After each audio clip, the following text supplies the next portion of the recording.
Saiyaara movie की ये reality आपने सोची भी नहीं होगी। और कैसे ये क्यूट सी दिखने वाली डॉल आजकल इतनी वायरल हो रही है और इसका सच जानने के बाद आपको बहुत बड़ा झटका लगने वाला है। कैसे आपके पैर की मदद से आप अपने टीचर के डांट से बच सकते हो और गूगल ऐसी क्या चीज बना रहा है जिसे यूज करने के बाद आप जियो के सिम को मुड़ कर भी नहीं देखोगे। भाई ये वीडियो ना पूरा एंटरटेनमेंट का एक डोज है, तो इस वीडियो को पूरा देखना और अभी तक वीडियो को लाइक और चैनल को सब्सक्राइब नहीं किया तो उसे भी कर देना। नंबर 15, बुर्ज खलीफा दुनिया की सबसे ऊंची बिल्डिंग है, 828 मीटर्स लंबी, जिसमें करीब 24,000 विंडोज हैं। क्या कभी आपने सोचा है कि इनको साफ रखना कितना बड़ा काम होगा? ये प्रोसेस साल में 4 बार होता है, मतलब क्लीनर्स ऑलमोस्ट पूरे साल इसमें बिजी रहते हैं। जैसे कि आप यहाँ देख सकते हो, इतनी ऊंचाई पे काम करते हुए उन वर्कर्स को दुबई की गर्मी और तेज हवाओं को भी फेस करना पड़ता है। बुर्ज खलीफा के चमकते विंडोज देख के हम इम्प्रेस तो हो जाते हैं, लेकिन उनके पीछे छुपी मेहनत सच में डेयरडेविल सी कर सकते हैं। नंबर 14, क्या आपको पता है अगर आपके ब्रेन का स्पेसिफिक पार्ट जिसे फ्यूसिफॉर्म जायरस कहा जाता है, अगर वो डैमेज हो जाए तो आपको एक कंडीशन हो सकती है जिसे प्रोस्पैगोनिया कहते हैं, यानी फेस ब्लाइंडनेस। इसमें आप लोगों के चेहरे पहचानना भूल जाते हो, लेकिन उनकी वॉइस, नाम या मेमोरीज याद रह जाती हैं। ब्रेन का काफी एरिया मेमोरी को हैंडल करता है और हर रीजन का रोल अलग होता है। तो अगर एक रीजन हर्ट हो जाए, दूसरी मेमोरीज इंटैक्ट रहती हैं। ये क्रीपी लगता है क्योंकि फेमिलियर चेहरे भी स्ट्रेंजर बन जाते हैं। नंबर 13, कहा जाता है कि 80% बच्चों के इमेजिनरी फ्रेंड्स डेड होता है। दरअसल बचपन में इमेजिनरी फ्रेंड्स कॉमन होता है। बच्चे अपने इमेजिनेशन से खुद ही दोस्त क्रिएट कर लेते हैं, कभी बोर्डम के लिए, कभी कंफर्ट के लिए। लेकिन कुछ स्टडीज सजेस्ट करते हैं कि कई बच्चे इन इमेजिनरी फ्रेंड्स को डेड या घोस्ट फॉर्म में इमेजिन करते हैं। ये उनके इमेजिनेशन का पार्ट होता है। नंबर 12, हमारे कान और नाक कभी भी ग्रो करना बंद नहीं करते। ये बिल्कुल सच है। हमारे कान और नाक कार्टिलेज से बने होते हैं और कार्टिलेज विद एज वीक तो होता है लेकिन श्रिंक नहीं करता। इसलिए ओल्डर लोगों के ईयर्स और नोजेस ज्यादा बड़े दिखते हैं। ये एक बायोलॉजिकल इल्यूजन है, लेकिन एक्चुअल में कार्टिलेज की इलास्टिसिटी चेंज होने से शेप और साइज नोटिसेबल हो जाता है। तो टेक्निकली हाँ, आपके नाक और कान लाइफ भर बढ़ते रहते हैं। नंबर 11, ये फैक्ट थोड़ा फनी भी है और डीप भी। जब भी हम सो रहे होते हैं, हमको उस मोमेंट का होश नहीं होता। ब्रेन ग्रेजुअली स्लीप मोड में चला जाता है बिना किसी कॉन्शियस ट्रिगर के। तो जब तक आप उठ के ना बोलो, आपने टेक्निकली रियलाइज ही नहीं किया कि आप कब सो गए। ये ह्यूमन कॉन्शियसनेस की लिमिटेशन है। एक मोमेंट आता है जहाँ कंट्रोल ऑफ हो जाता है और तब हम ड्रीम में एंटर करते हैं। नंबर 10, अगर कोई बेबी रात के टाइम बिना वजह के हंसता है तो वो स्पिरिट्स या इवल्स के साथ खेल रहा हो सकता है। ये क्रीपी बिलीफ पहले के लोगों में आया था। रात के टाइम बिना वजह हंसता बेबी कई लोगों को अननेचुरल लगता है और मानते हैं कि वो किसी इनविजिबल प्रेजेंस जैसे कि स्पिरिट्स या इवल्स के साथ इंटरैक्ट कर रहे होते हैं। देखा जाए तो साइंस कहता है कि बेबीज रैंडमली रिएक्ट करते हैं। फिर भी जब एक अंधेरे कमरे में बेबी बिना रीजन हंसे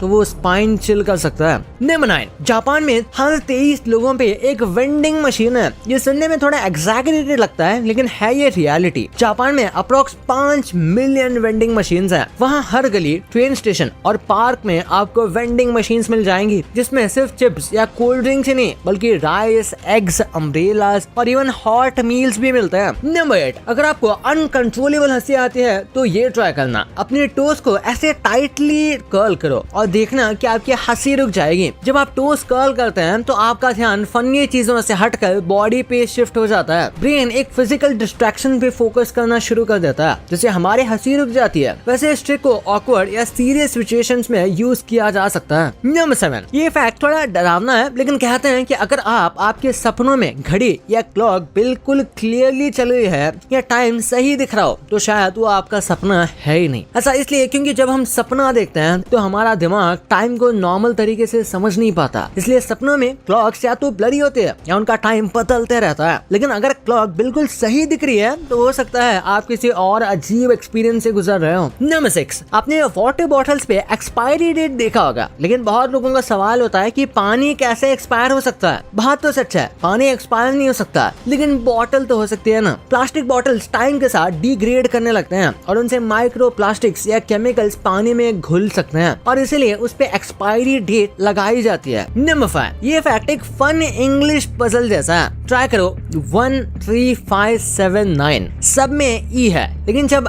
आप इवन नंबर्स पढ़ते हो 2 4 6 8 कुछ में ई मिसिंग होता है। ऑब्वियसली ये मैथ्स का नहीं है, लैंग्वेज का पैटर्न है। ये एक ऐसा डिटेल है जो शायद आपने नोटिस भी नहीं किया होगा, पर once you see it you can't unsee it. ये एक मजेदार ट्रिविया है जो किसी को भी इम्प्रेस कर देगा। नंबर 4, जरा सोचिए इंटरनेट जो हवा में ट्रैवल करे बिना किसी केबल या टावर के। जी हाँ दोस्तों, गूगल एक्स ने एक छोटी सी चिप बनाई है जिसका नाम है तारा, और ये एक फ्यूचर सिग्नल है। ये साइज में तो सिर्फ एक नाखून जितना है, लेकिन काम में कमाल। इसे एक सॉफ्टवेयर कंट्रोल करता है ताकि ये बीम वही जाए जहाँ इसे जाना चाहिए। ये टेक्नोलॉजी उन जगहों के लिए परफेक्ट है जहाँ फाइबर ऑप्टिक केबल बिछाना मुश्किल या महंगा होता है। बेसिकली गूगल फ्यूचर का इंटरनेट हवे में ले आया है, फास्ट, सस्ता और वायरलेस। नंबर 3, इस वीडियो में दिखने वाला ये जायंट डिवाइस RT64 है, एक मैसिव रेडियो टेलीस्कोप। ये रशिया का सबसे बड़ा और पावरफुल रेडियोस्कोप में से एक है। इस टेलीस्कोप का मेन काम है स्पेस से आने वाले रेडियो सिग्नल्स को पकड़ना, जैसे कि गैलेक्सीज और पल्सार से आने वाले सिग्नल्स। अब तक RT64 का यूज मार्स और वीनस मिशंस के सिग्नल्स रिसीव करने में हो चुका है। इसमें टाइम के साथ साथ मॉडर्नाइजेशन भी किया है, जिससे ये आज के साइंटिफिक टूल्स के साथ कंपैटिबल है। नंबर 2, लबूबू डॉल, जो एक क्यूट और क्रीपी डिजाइनर टॉय के रूप में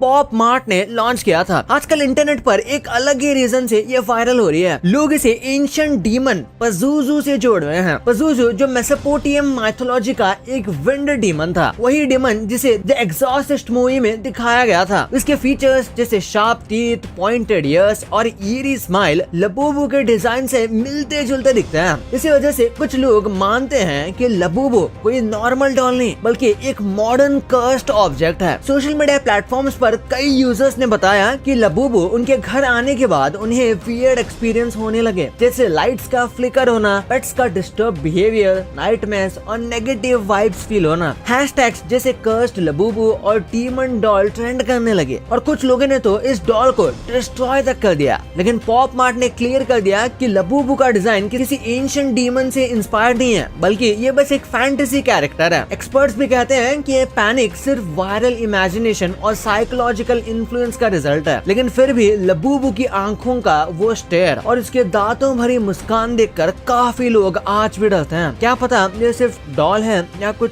और। नंबर 1, अगर आपने सैयारा मूवी देख ली है और आप भी इस फिल्म के फैन हो चुके हो, तो हो सकता है ये फैक्ट सुन के आपका दिल टूट जाए, क्योंकि जिस मूवी की आप इतनी तारीफ कर रहे हैं वो मूवी पहले ही बन चुकी है, लेकिन यहाँ नहीं, कोरिया में। 2004 में Korean film a moment to remember की स्टोरी और सैयारा की स्टोरी बिल्कुल मिलती जुलती है, जिसकी वजह से पूरे इंटरनेट पर इस मूवी को कॉपीड बताया जा रहा है। और सिर्फ इसी मूवी को नहीं, बल्कि मोहित सूरी की डायरेक्शन में बनी 4 और मूवीज हैं जिनकी स्टोरी एक फॉरेन मूवी से मिलती जुलती है, जैसे आशिकी 2 जो मिलती है अ स्टार इज बॉर्न से, आवारापन की स्टोरी मिलती है अ बिटर स्वीट लाइफ से, जहर मूवी भी आउट ऑफ टाइम से मिलती जुलती है, और मर्डर 2 भी चेजर नाम की एक मूवी से कॉपीड लगती है। वैसे आपको क्या लगता है, ये मूवीज ओरिजिनल है या कॉपीड? भाई ये तो आपको पता चल गया, पर इन मीम्स की ऐसे रियलिटी के बारे में आपने सोचा भी नहीं होगा। और क्या कभी आपने सोचा है कि ये रोजमर्रा की खाने पीने की चीजें आगे चलकर कैसे दिखेंगी? ये कैसे दिखेंगी, इन्हें देखकर आपके होश उड़ने वाले हैं। तो इस वीडियो को अभी दबाओ यार, बहुत ही मस्त है। और अभी तक चैनल को सब्सक्राइब नहीं किया तो चैनल को सब्सक्राइब करके बगल वाले बेल आइकन को जरूर दबा देना। तो मिलते हैं अगले वीडियो में, तब तक के लिए बाय।